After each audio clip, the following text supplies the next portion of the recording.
Alright guys, so a lot of them are confused between the KTM Adventure 390 and the Royal Enfield Himalayan 450. So I want to make a life a little more easier. So let's do this video comparison between the Himalayan and the KTM. So very recently I've tried both of the bikes, the Adventure KTM and then the Himalayan as well. So I have little bit of idea as to how both the bikes feel like. Okay, now the question is, which one is better, man? I think for the Indian roads now, I think the ADV is going to be the best choice. But now the question is it KTM or is it Himalayan? Reliability, I think both of them have their share of problems.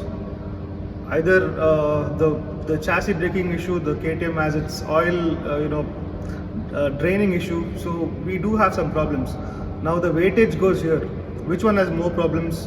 Which one has more advantage and which one has more disadvantage? Both have its own share. So let's talk about that. Onto the video. The KTM does not have initial. Not by any chance it is slow. It's not like the KTM Duke. Duke is a different machine. This is a different one. It's about adventure, guys. So I don't think that kind of initial is required for this bike. However, the bike is not slow. Let me tell that again. It's a capable, very fast machine, and it is too good, man. Talking about the Himalayan, this also gets its all new engine, which is very capable. I didn't even feel that was a Himalayan or a Royal Enfield that I was riding. This is too powerful. You cannot even compare it with the old Himalayan that we had. This is very capable, fast, and this also has good initials. Carrying that weight, it goes like a rocket. That is what I felt, and very comfortable. To be fair, there's no comparison between the KTM 390S variant with the Himalayan because it is an expensive bike, comes up to 5,13,000 on road. The comparison is with the X Plus variant and the Himalayan, which comes at the same price. The on-road price of the Himalayan Bangalore is 4,50,000. However, the on-road price of the KTM 390 X Plus variant is 4,30,000 on-road, that is in Bangalore. And if you ask me which is the most tech-savvy bike out of the two, I would any day choose the KTM 390 Adventure over the Himalayan because it comes with three riding modes: the street mode, the rain mode, and the off-road mode, wherein the rain mode being the most soft mode with less throttle response, and the off-road mode being the most powerful mode with great throttle response. Talking about the Himalayan, they do say that it comes with four riding modes. However, it is not true because it only comes with two riding modes. It is performance mode where you can on the ABS and performance mode where you can off the ABS. Same goes another called eco mode where you can on the ABS and you can off the ABS. Now you tell me, how does it come with four riding modes? Why do you call it as four riding modes when it is only about turning off and turning on the ABS? That's all. So I didn't find any sense about that. The best feature that I liked about the KTM 390 was the cruise control, one of the most required feature when it comes to long or touring. When Himalayan called themselves as a touring bike and it is much capable of touring rather than off-roading, I think they have to at least give that option, a cruise control option on the bike, which I immediately was turned off, listening to it. I think that is one of the most important feature. Apart from that, the comfort is better in the Himalayan. Only if you add a touring seat or a softer seat, then it might be good on the KTM Adventure. Otherwise, uh, stock the Himalayan is good. It is comfortable. 390 S variant. That's the white color here. So this comes with orange here, and then white there. Whereas the other one that we have, it comes like orange there in the panel, and then behind it is white. So there are two different colors. The color on the Himalayan, they don't feel very flashy. They are very dull colors, and people like those colors as well. If you see all the color options on the Himalayan, you have yellow, and then I think the recent color that they bought up is a black color. That one looks good. I mean, I actually like that color. They come with spoke wheels, and they also come with the spoke wheels which is tubeless. So you'll have to pay a little more for that, probably 20,000 more. But if you're going to buy a Himalayan, I would definitely recommend you to get the tubeless spoke wheel, which is going to be a very good option, and it's heavy, so it is going to be safe as well when you go for your adventure. I'm like 5'8", so I want to see how much comfortable I am on this bike. So I'll just sit on the bike and show you guys. See if I sit on the bike, this is how much I reach. So I cannot put my full legs down, but then little tiptoe is again fine. I mean, I'm not struggling to sit on the bike, right? Even this posture here when I'm sitting. So this is my, if this is my eyes, this is what I see from here. On the bike it feels heavy, but when after sitting you don't feel it. And see my legs, it's perfectly flat footed because the height can be adjusted. Height can be adjusted, right? Okay, in the lowest height, huh? Okay, this is the lowest height and it is adjustable. Okay, this is in the maximum seat, so maximum hakidre nange ishtu bartade. So this is how much I'm able to reach in its maximum seat. Now the biggest question, does these bikes vibrate? Yes. What do you expect from these powerful bikes with single cylinder, guys? The Himalayan comes with a 450cc single cylinder. The KTM comes with 390. They say 390, it is 399cc single cylinder, producing so much power, 40, 45 PS power, and then humongous torque.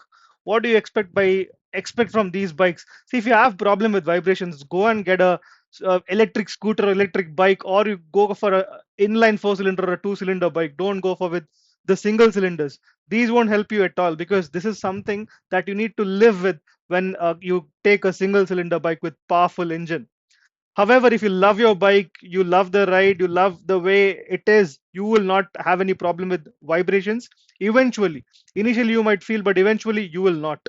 So, honestly, you will enjoy the bike so much. Both the bike has so much power and torque, you will enjoy it. You'll forget about the vibrations.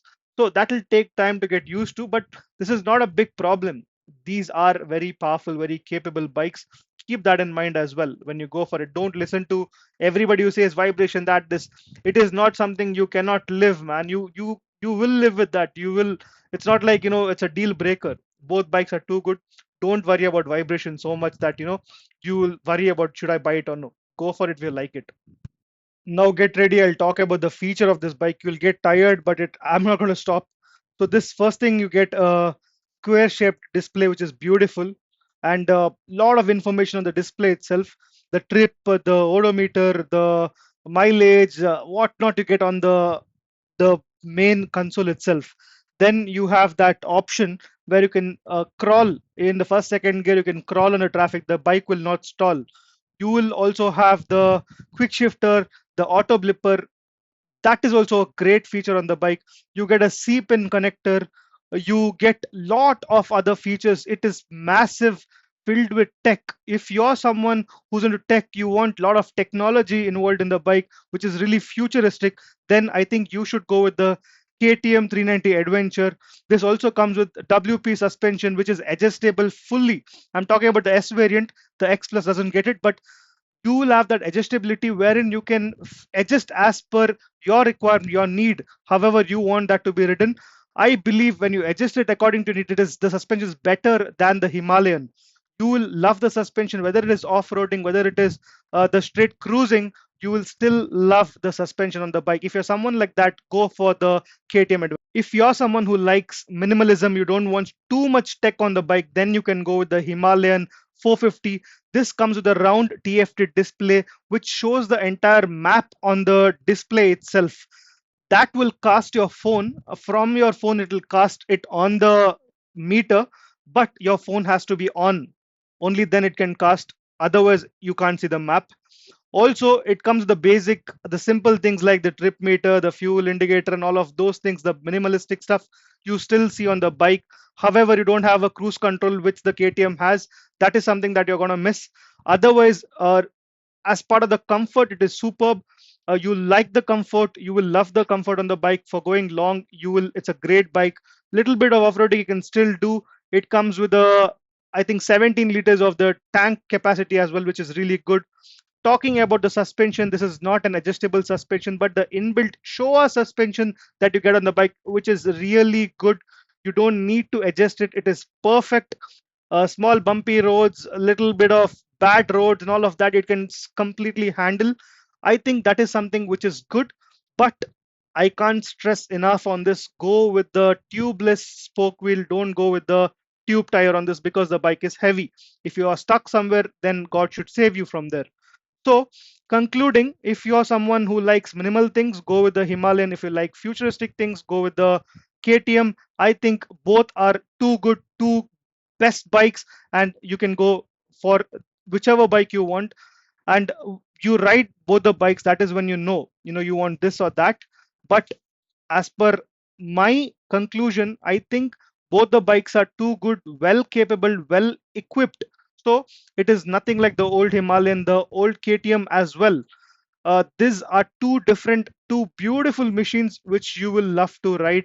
Let me know in the comment section below which bike are you going to prefer, which bike are you going to buy, and let me know why, the reason why you bought it. Also, I'm going to buy one of the bike from here really soon, so stay tuned for that.